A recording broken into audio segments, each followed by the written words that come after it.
Hello everyone. हम लोगों ने अभी तक उत्तर प्रदेश का इतिहास पढ़ लिया है, उत्तर प्रदेश की संस्कृति पढ़ ली है। एक बड़ा चैप्टर जो मेंस में भी है और प्रीलिम्स में भी है, जहाँ से क्वेश्चन बहुत सारे आते हैं, उन सबको हम लोगों ने कंप्लीट कर लिया। अब एक तीसरे पोर्शन उत्तर प्रदेश की राज्य व्यवस्था, उस पर आज हम लोग बातचीत करेंगे। और उत्तर प्रदेश की राज्य व्यवस्था में जो सबसे पहला टॉपिक है, चूँकि ये राज्य उत्तर प्रदेश राज्य की व्यवस्था केवल पढ़ना है हमको, पूरे देश की नहीं पढ़ना है, तो इसलिए यहाँ पर जो जैसे केंद्र में राष्ट्रपति होता है वैसे राज्य में राज्यपाल होता है। तो जब हम इंडियन पॉलिटी पढ़ते हैं तो हम लोग राष्ट्रपति से शुरू करते हैं, ठीक है। और जब राज्य व्यवस्था पढ़ते हैं तो फिर हम राज्यपाल से शुरू करते हैं। तो हम लोग राज्यपाल के बारे में सभी चीज़ें समझने का प्रयास करेंगे कि राज्यपाल का पद कैसा है, राज्यपाल की पद कार्यकाल कैसा है, कितनी नियुक्ति कब कौन करता है, ठीक है, कैसे उसको हटाया जा सकता है, उसकी शक्तियाँ क्या हैं, वो कितना कमज़ोर है, कितना ताकतवर है, ये सारी चीज़ें हम लोग आज डिस्कस करेंगे।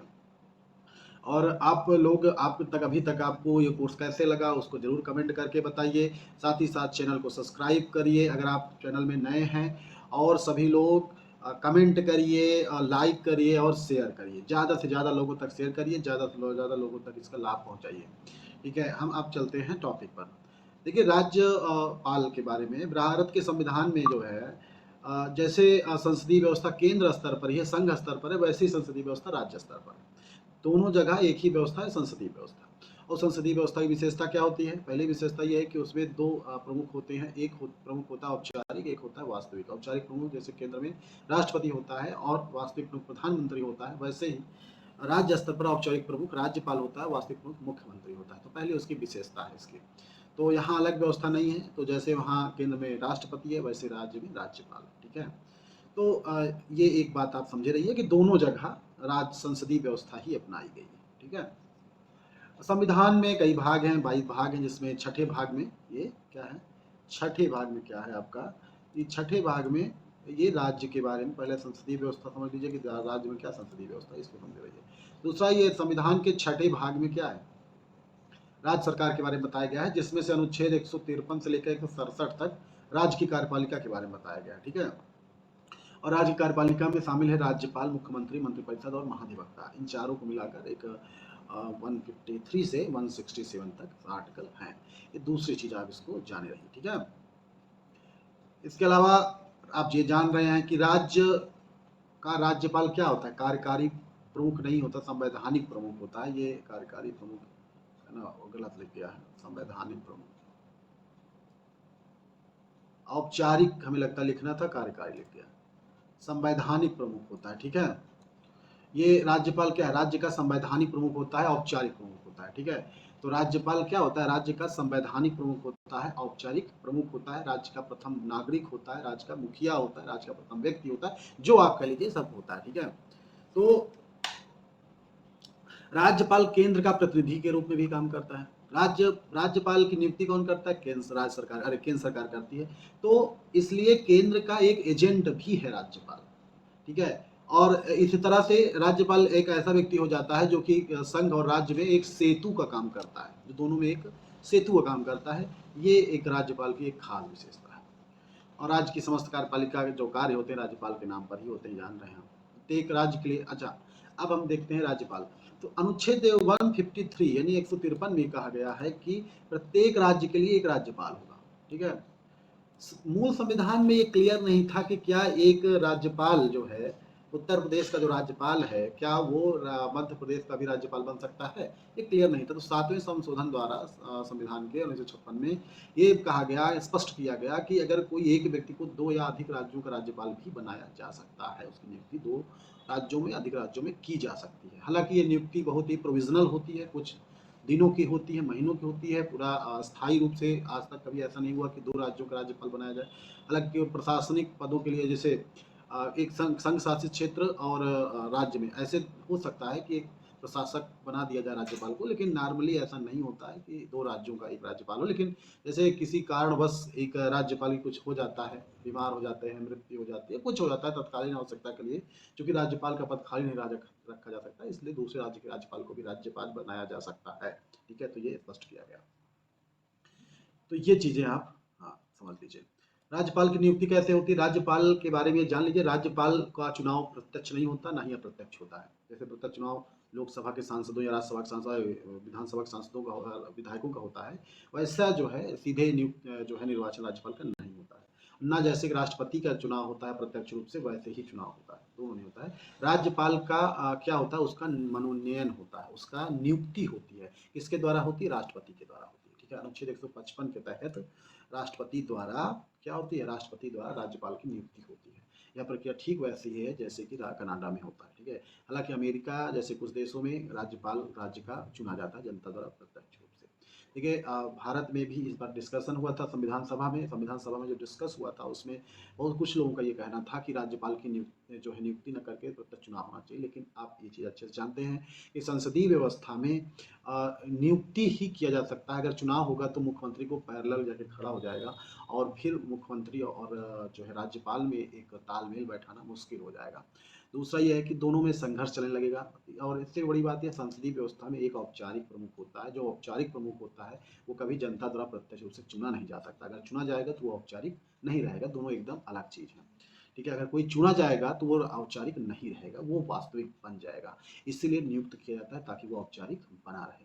दूसरा अभी बता दिया कि मुख्यमंत्री और भी कन्फ्लिक्ट हो जाएगा शक्तियों का। तीसरा, जो उस पर चुनाव जब लड़ेगा तो जनता के भी दायित्व ज़्यादा बन जाएंगे। उस वो मुख्यमंत्री से वैसे भी काम करवा सकता है, करने के लिए कह सकता है, प्रशासन से कर सकता है, जो कि मुख्यमंत्री नहीं चाहते हो, क्योंकि वो जनता चाह रही हो, जो जनता चुना गया है। तो इसलिए कन्फ्लिक्ट ना हो चीज़ों में और स्मूथ वे में चलता रहे, इसलिए राज्यपाल की नियुक्ति की जाती है राष्ट्रपति द्वारा, ना कि उसका चुनाव होता है। ठीक है, चुनाव होना ही उचित प्रक्रिया थी, क्योंकि हमारे देश में क्या लागू है?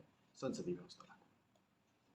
अच्छा, राज्यपाल बनने की क्या योग्यता है? अनुच्छेद 157 में ये बताया गया है कि दो योग्यताएं मुख्य योग्यताएं हैं, इसके अतिरिक्त योग्यताएं हैं। दो योग्यताएं क्या है? उसे भारत का नागरिक होना चाहिए, दूसरा योग्यता 35 वर्ष का होना चाहिए। देखिए, दो योग्यताएं एकदम होनी चाहिए कि कोई भी भारत का नागरिक जो 35 वर्ष का है वो राज्यपाल बन सकता है। ठीक है, तो ये दो एक आवश्यक योग्यताएं हैं जो संविधान के अनुच्छेद में दी गई है। इसके अतिरिक्त योग्यताएं जो हैं वो है कि वह संसद या राज्य विधायिका किसी भी सदन सदस्य ना हो। अगर कोई सदस्य है और राज्यपाल चुन लिया जाता है तो मान लिया जाएगा उस तिथि से, जिस तिथि से वो राज्यपाल का कार्य संभालेगा, उस तिथि से वो सांसद या विधायक नहीं रह जाएगा। ये तो नॉर्मल सी बात है कि दो पद एक साथ धारण नहीं किए जा सकते। फिर एक ये है कि लाभ का पद भी नहीं ले सकता राज्यपाल। राज्यपाल अगर लाभ का पद लेता है तो राज्यपाल वो नहीं रहेगा। तो ये 158 एक और 2 में कहा गया है। तो ये अतिरिक्त योग्यताएं हैं। हालांकि योग्यताएं क्या है, लेकिन ये अतिरिक्त योग्यताएं कह सकते हैं। कुछ परंपराएं हैं, हालांकि इन परंपराओं का पालन हमेशा नहीं किया जाता। पहली वाले का पालन किया जाता, दूसरी वाले का पालन नहीं किया जाता। ये परंपरा की बाहरी व्यक्ति होना चाहिए। जैसे उत्तर प्रदेश का राज्यपाल है तो उसे मध्य प्रदेश, बिहार, छत्तीसगढ़, तमिलनाडु, केरल, इन राज्यों से होना चाहिए, उत्तर प्रदेश का नहीं होना चाहिए। क्योंकि जो उत्तर प्रदेश का है तो उत्तर प्रदेश के स्थानीय राजनीति से वो जुड़ा रहता है, जिस कारण से वो जो है बहुत सारे अपने चूंकि राजनीति करता है, हर एक राजनीतिक व्यक्ति पर बहुत सारी चीज़ें ऐसी रहती हैं कि वो अपनी चीज़ें मनवाने का प्रयास करेगा, अपने हिसाब से काम करने का प्रयास करेगा, जिससे मुख्यमंत्री की शक्तियाँ प्रभावित होंगी। इसलिए उसे बाहरी व्यक्ति होना चाहिए ताकि वह स्थानीय राजनीति से संबंधित ना हो। दूसरा शर्त ये जब बाद में जोड़ी गई थी, ये शर्त एक तरह से कह सकते हैं कि जो हमारा केंद्र राज्य संबंध के बारे में जो आयोग बना था, उस पर कार्य आयोग, उसने कहा था कि राज्य के मुख्यमंत्री से परामर्श लिया जाए। हालांकि हमेशा नहीं होता, कभी कभी होता भी है। ठीक है, हमेशा ये नहीं होता। अब राज्यपाल की अब पदावधि कितनी होगी? राज्यपाल के आप लोग पढ़े हैं कि राज्यपाल का कार्यकाल 5 वर्ष का होता है। हालांकि राज्यपाल का कार्यकाल कोई स्पष्ट है ही नहीं, नॉर्मली 5 वर्ष का होता है। बल्कि राज्यपाल का कार्यकाल कैसा होता है? प्रसाद पर्यंत होता है, राष्ट्रपति के प्रसाद पर्यंत। ठीक है, राष्ट्रपति जब तक चाहेगा तब तक राज्यपाल राज्यपाल रह सकता है। हालांकि उच्चतम न्यायालय ने इस प्रसाद पर्यंत शब्द को अनुच्छेद 156 लिखा गया है, लिखा गया है प्रसाद पर्यंत। हालांकि उच्चतम न्यायालय ने इसे न्यायप्रद नहीं माना है।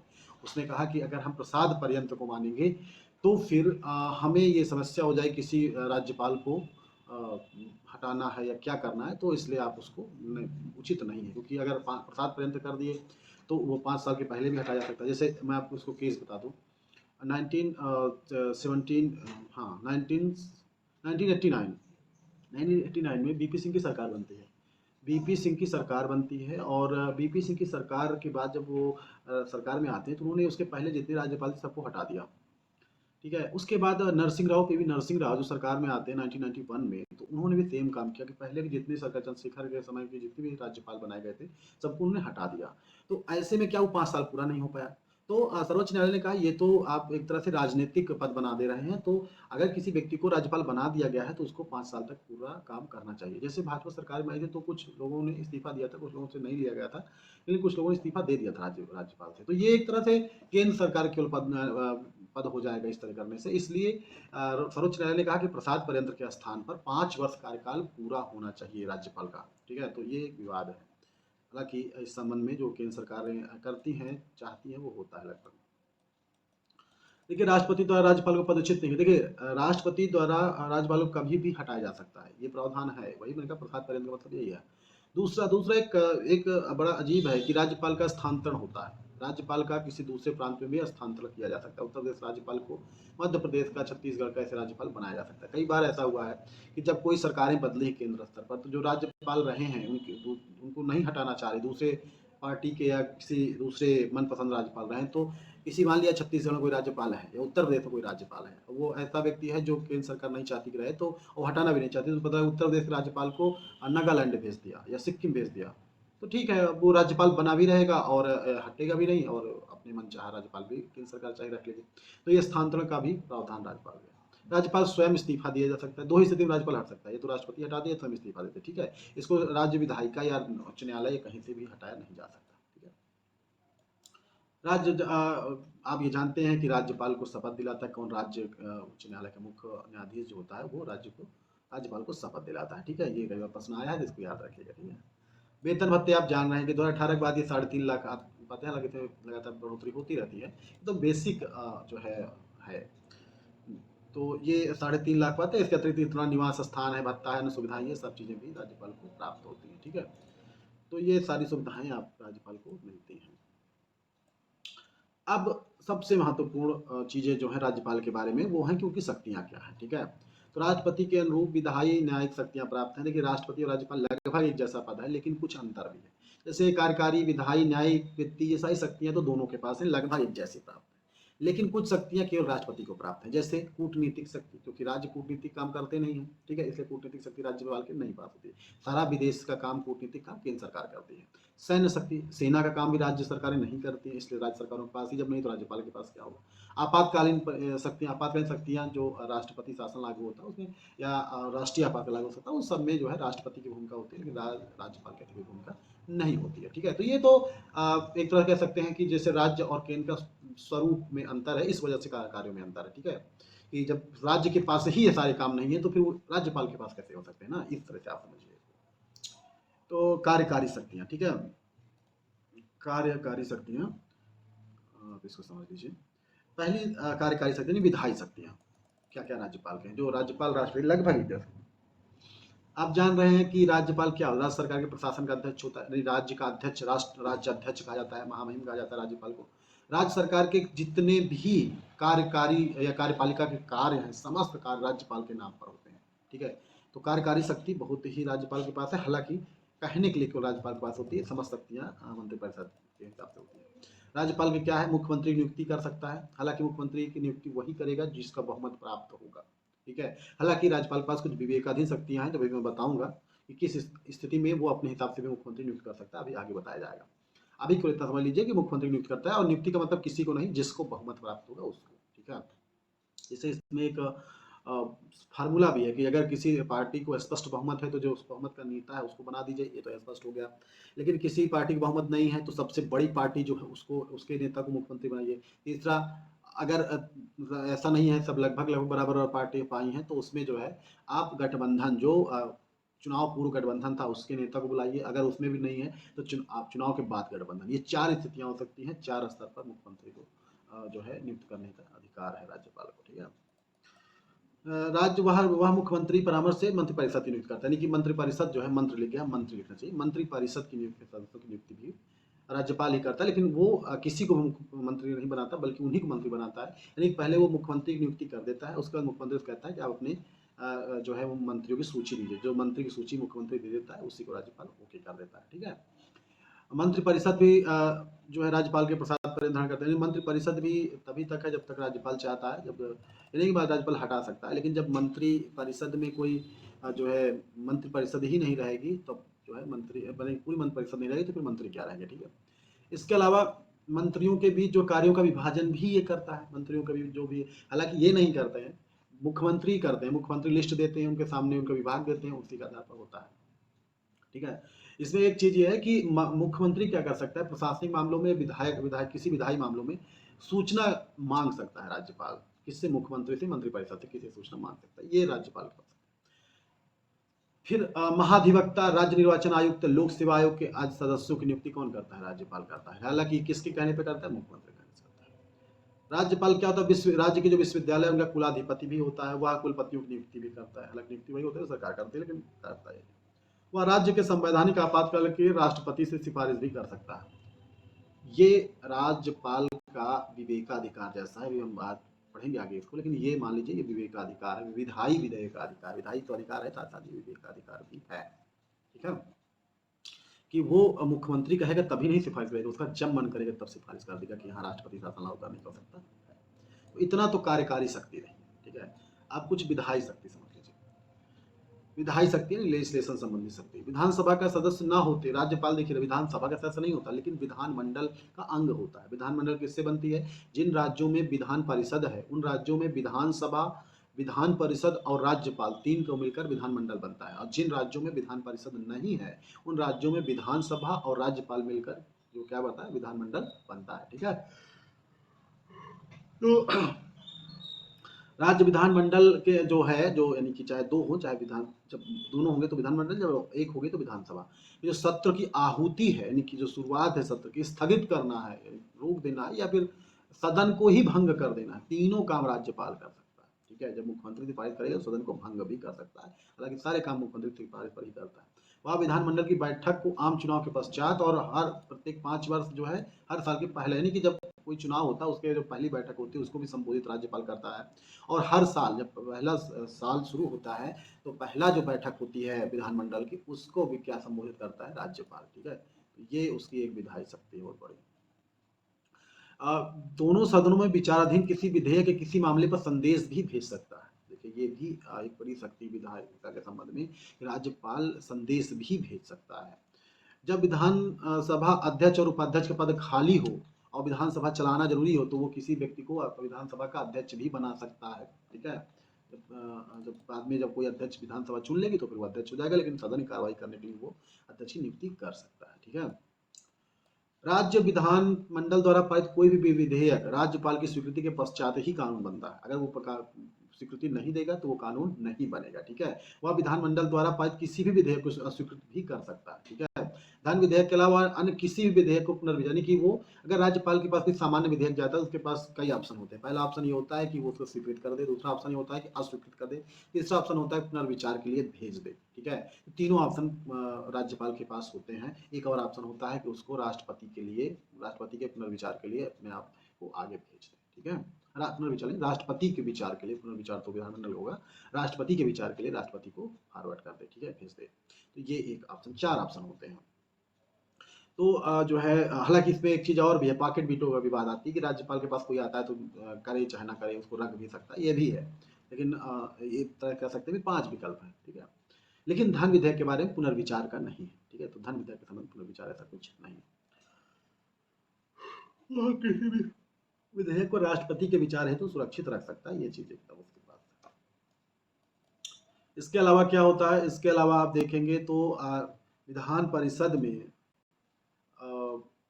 अगर जो सदस्य होते हैं, विधान परिषद बनती है उसको 1/6, 1/6 भाग जो सदस्य होते हैं साहित्य, विज्ञान, कला, सहकारी आंदोलन और समाज सेवा आदि क्षेत्रों से राज्यपाल नियुक्त करता है। ठीक है, अभी तक एक एंग्लो इंडियन विधानसभा में नियुक्त करता था, हालांकि अब 2020 के बाद वो डिसकंटिन्यू कर दी गई है, यानी कि अब लागू नहीं है।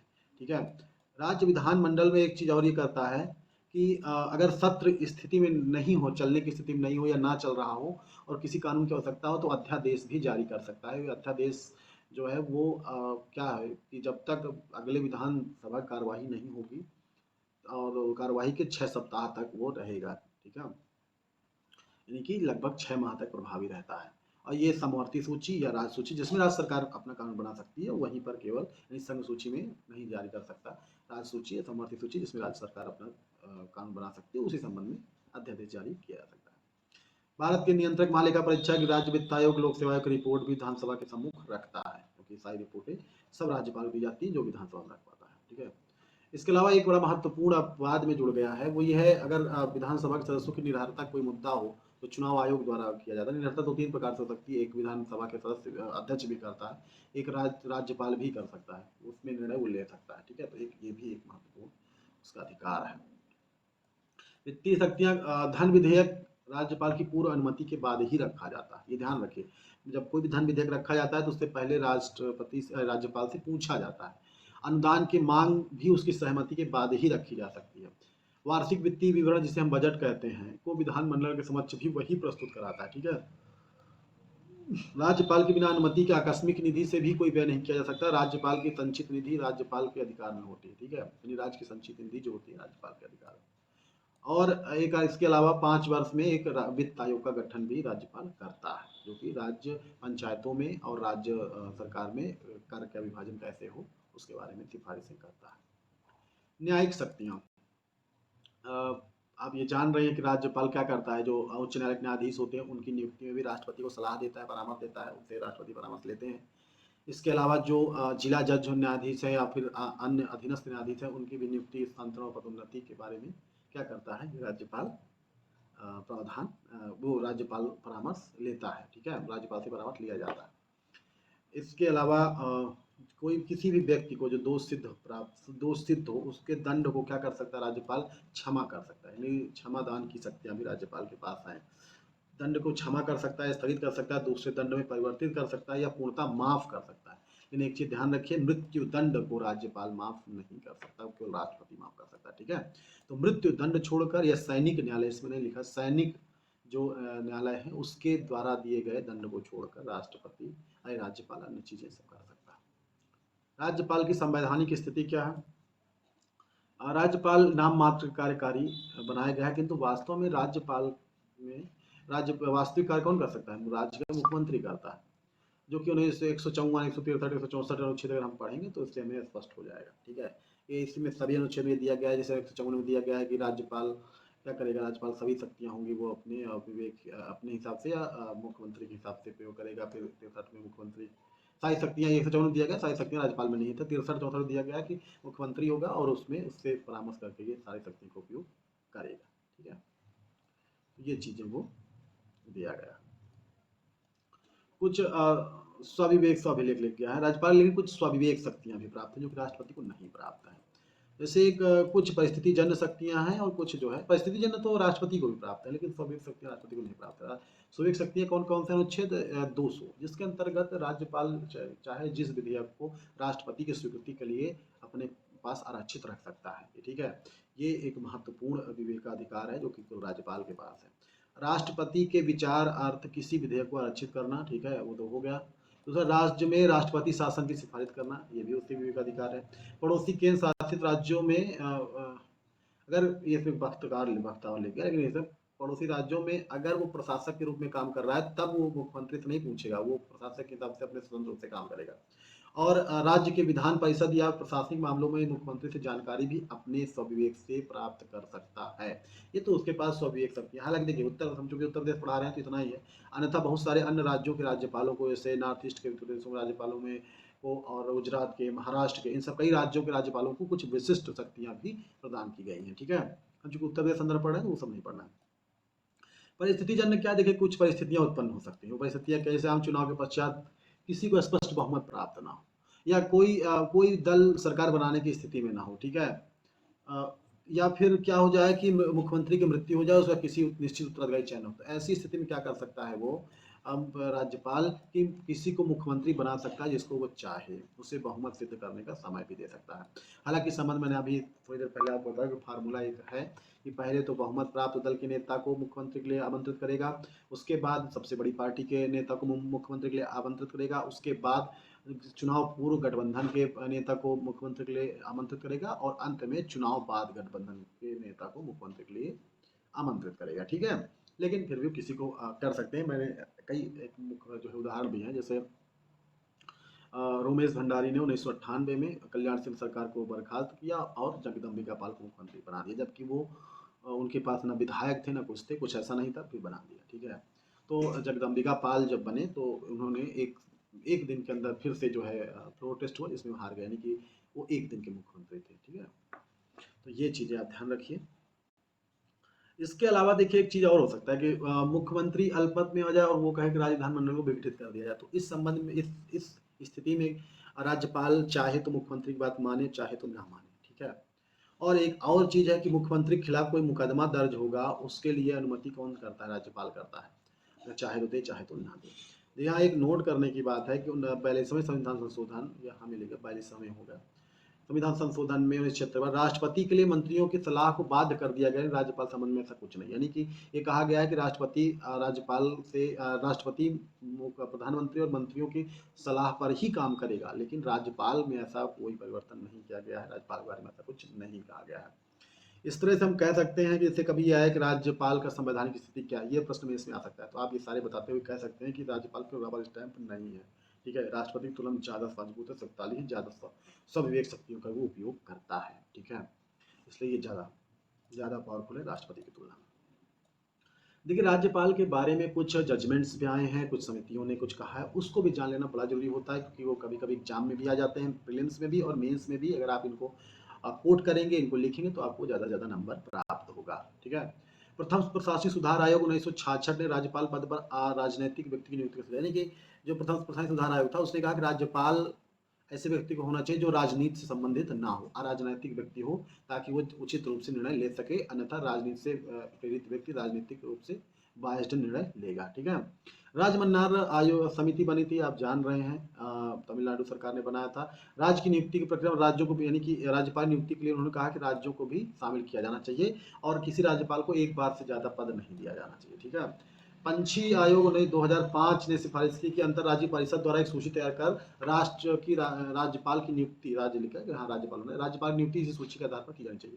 यानी इनका कहना यह है कि अंतर्राज्यीय समिति जो है, अंतर्राज्यीय समिति वो एक सूची बना दे, उसी सूची से फिर राज्यपालों की नियुक्ति की जाए। ठीक है, ये तो पंछी आयोग की सिफारिश है, 2005 बना था। सरकारी आयोग ने कहा राज्यपाल की नियुक्ति मुख्यमंत्री के परामर्श से होनी चाहिए, तो जैसे राजमन्नार आयोग ने कहा। ठीक है, एक संबंध में एक विवादित मामला मैंने आपको बताया, एक तो रोमेश भंडारी का मामला उत्तर प्रदेश में आया था, एक कर्नाटक में एस आर बोमई वाद आया था। तो एस आर बोमई में हुआ क्या था, एस आर बोमई मुख्यमंत्री कर्नाटक के, उनको जो है बिना फ्लोर टेस्ट कराए राष्ट्रपति शासन लागू कर दिया गया था। ठीक है, तो उसमें उन्होंने सुप्रीम कोर्ट चले गए, तो उन्होंने सुप्रीम कोर्ट ने कहा कि राज्य बहुमत का निर्णय क्या है, राजभवन में नहीं होगा बल्कि विधान सभा में, विधानमंडल में होगा। तो ये निर्णय बड़ा महत्वपूर्ण निर्णय था, क्योंकि इस निर्णय के पूर्व क्या होता था, राज्यपाल के पास लोग जाते थे, कहते थे हमारा बहुमत है, और राज्यपाल अगर उनके हिसाब से रहता था, उन्हीं की पार्टी का होता था या उनसे सहानुभूति रखता था, कहता ठीक है बहुमत है, सरकार बना लीजिए, और सरकार का फ्लोर टेस्ट होता नहीं था, तो पता नहीं चलता था वो बहुमत में है या नहीं है। अब या फिर ये किया सकता था कि राज्यपाल कह देता था कि हाँ ये बहुमत में सरकार नहीं है, राष्ट्रपति शासन लागू कर दिया जाए, यही मुंबई के साथ हुआ था। तो इसमें सुप्रीम कोर्ट ने जजमेंट दिया कि देखिए राज्य में आप राष्ट्रपति शासन तभी लागू कर सकते हैं जब आप फ्लोर टेस्ट कराएं और फ्लोर टेस्ट में कोई बहुमत प्राप्त ना कर पाए, तभी आप लागू कर सकते हैं। ठीक है, तो एक बुमाई बात बड़ा महत्वपूर्ण बात है, इसको हमेशा कोर्ट कर सकते हैं, कभी भी कोर्ट कर सकते हैं। एक जगदम्बिका पाल केस का ऐसे लिखा है केस होगा, ये केस 1998 का है। इसे सर्वोच्च न्यायालय ने कहा कि कंपोजिट प्रोटेस्ट का आदेश दिया था। इसका मतलब ये है कि उसमें मैंने बताया जब कि अभी इसके पहले बताया था कि वहाँ कल्याण सिंह की सरकार थी, भाजपा की सरकार थी, तो वहाँ पर रमेश भंडारी थे, वो कांग्रेसी थे, तो उन्होंने क्या कर दिया कि कल्याण सिंह सरकार को बर्खास्त करके उनके स्थान पर रूम जो है जगदम्बिका पाल को मुख्यमंत्री बना दिया। बाद में सुप्रीम कोर्ट चले गए कल्याण सिंह जी, सुप्रीम कोर्ट ने कहा कि नहीं फ्लोर टेस्ट होना चाहिए और इसका निर्णय फ्लोर पर होगा, ना कि राज्यपाल के स्वविवेक पर। तो बाद हुआ क्या कि फिर फ्लोर टेस्ट हुआ, जिसमें जगदम्बिका पाल हार गए और कल्याण सिंह सरकार पुनः बन गई। ठीक है, तो ऐसे निर्णय भी विवादित होते रहे हैं। अब स्थिति यही है कि फ्लोर टेस्ट कराना बड़ा महत्वपूर्ण है। ठीक है, देखिए आप चीज़ें मैंने जितना भी हो सकता है राज्यपाल के बारे में सब बता दिया, इससे ज़्यादा राज्यपाल के बारे में चाहे जो भी एग्जाम हो शायद ही आए। ठीक है, 2 ही 3 क्वेश्चन आ सकते हैं मेंस में, वो ये कि राज्यपाल की शक्ति और भूमिका बताइए, राज्यपाल की संवैधानिक स्थिति बताइए, राज्यपाल की नियुक्ति सेवा शर्तें सहित शक्ति बताइए, राज्य केंद्र राज्य संबंध की कड़ी है इसके बारे में बताइए। ये 2 3 क्वेश्चन आ सकते हैं, वो सारे इसमें आप कर सकते हैं। इसके अलावा प्रीलिम्स में क्वेश्चन जो आते हैं कि राज्यपाल की अनुच्छेद में क्या है, वो चीज़ें बताई गई हैं। ठीक है, राज्यपाल कितने वर्ष कार्यकाल होता है, कौन नियुक्ति करता है, कौन शपथ दिलाता है, कौन करता है, ये सारे क्वेश्चन बताए गए हैं। तो चाहे प्रीलिम्स के हों यानी एमसीक्यू हो, चाहे ऐसे टाइप क्वेश्चन हो, सारे क्वेश्चन इससे हो जाएंगे। ठीक है, तो ये आपका वीडियो कैसा लगा, ये पूरा लेक्चर कैसे लगा, आप इसको ज़रूर बताइए और कमेंट करिए, शेयर करिए, लाइक करिए, अगर चैनल ज़्यादा से ज़्यादा सब्सक्राइब करिए और करवाइए। ठीक है, धन्यवाद।